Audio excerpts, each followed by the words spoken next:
অবশ্যই কোনো ড্র না এই ম্যাচ জিম্বাবুয়ের সাথে আমরা অবশ্যই জেতার আশা করি এবং টেস্ট সিরিজ আমরা যেন জিম্বাবুয়ের সাথে জিততে পারি। কারণ আমরা আপনি যদি দেখেন 2000 সাল থেকে এখন পর্যন্ত আমরা টেস্টে কিন্তু তেমন একটা এগোতে পারি নাই। বাট আমরা মনে করি যে টিম হয়েছে বাংলাদেশ টিম যেভাবে প্লেয়ারে এগোচ্ছে অবভিয়াসলি জিম্বাবুয়ের সাথে সিরিজ জেতা উচিত। সাদমান অবভিয়াসলি খুব ভালো একটা টেস্ট প্লেয়ার। আপনি দেখেন কনসিস্টেন্টলি সে ওয়ানডেতে এখানে ঢাকা প্রিমিয়ার লিগে খুব ভালো ক্রিকেট খেলেছে। আমি মনে করি না সে শুধু টেস্ট প্লেয়ার, সে ওয়ানডের জন্য ভালো প্লেয়ার। তো সাদমানের জন্য শুভকামনা থাকবে জিম্বাবুয়ের সাথে, যেন সে তার কনসিস্টেন্ট ধারাবাহিকতা ধরে রাখতে পারে।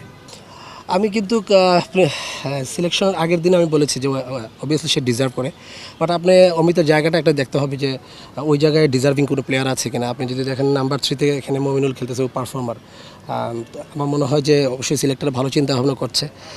আমি আশা করি যে সিলেক্টর ওখানে সেকেন্ড টেস্ট ম্যাচ নিয়ে চিন্তা করছে। অমিত অবশ্যই সামনে আসবে, সামনে টিমের খেলা আছে, এগুলো ভালো খেলুক, মনে করি সে আসবে। অবশ্যই আমি মনে করি যে যারা যারা পারফর্ম করছে কনসিস্টেন্টলি তাদেরকে অবশ্যই সুযোগটা দেওয়া উচিত ড্রেসিং রুম শেয়ার করার জন্য।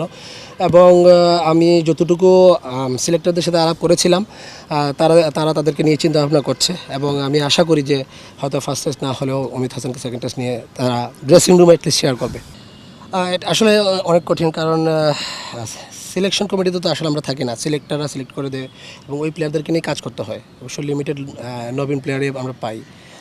যতটুকু পাই এদেরকে নিয়ে আমরা যতটুকু সর্বোচ্চ আমাদের চেষ্টা থাকে, এক্সপিরিয়েন্স আমাদের যতটুকু আছে ওটা আমরা তাদেরকে দেওয়ার চেষ্টা করি এবং তারা ওটা মানে এক্সিকিউট করে মাঠে। আর আমার মনে হয় যে এটা টাফ, বাট আমরা যারা এসেছি নতুন যারা কোচ এসেছে, আমরা মনে করি যে আমাদের জন্য এতটুকু টাফ না, কারণ আমরা এক্সপিরিয়েন্সটা আমরা শেয়ার করতে পারি ইজিলি। কারণ ইন্টারন্যাশনাল ক্রিকেটটা কীভাবে হয়েছে, কীভাবে খেলা হচ্ছে, কীভাবে টাফনেস হওয়া যায়, আমরা মনে করি যে এভাবে রেডি করাটা আমাদের জন্য ইজি।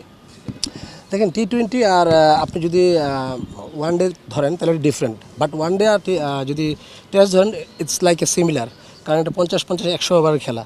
আপনি বেশিরভাগ দেখবেন আপনার ফার্স্ট ক্লাস ক্রিকেটে অনেক হয় যে 50 ওভারের মধ্যে আউট হয়ে যায়, 40 ওভারের মধ্যে আউট হয়ে যায়। বাট আমি মনে করি যেটা এটা এত হ্যাম্পার করবেন, এটা ভালো একটা প্র্যাকটিস হচ্ছে ওয়ান ডে, কারণ এটা সামনে টেস্ট খেলা আছে। তো আমি মনে করি না যে ভালো খারাপ প্রতিক্রিয়া হবে, ভালো প্রতিক্রিয়া হবে, কারণ প্লেয়াররা এখানে ভালো ফর্মে আছে এবং এই আমাদের উইকেটে তাদের সাথে টেস্ট খেলা। সত্যি কথা কি, আমি তো খেলেছি তাদের সাথে খেলেছি এবং আমি মনে করি আমি অ্যাজ এ টিমমেট হিসেবে তাদের সাথে কাজ করি, আর তারা আমাকে অ্যাজ এ গার্ডিয়ান হিসেবে মনে করে।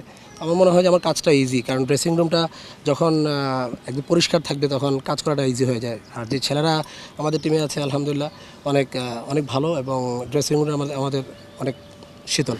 খুব কঠিন প্রশ্ন ভাই। তৌহিদুলের জিনিসটা আমি দেখি নাই, পরে আমি শুনেছি যে ও এরকম করে কথা বলেছে। যেহেতু সে বলেছে এটা তার একান্ত ব্যক্তিগত মত।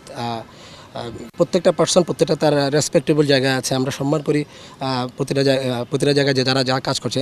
ইভেন আপনি যদি আম্পায়ার না, যারা স্কোরিং করছে তারাও তো ইন্টারন্যাশনাল স্কোরার।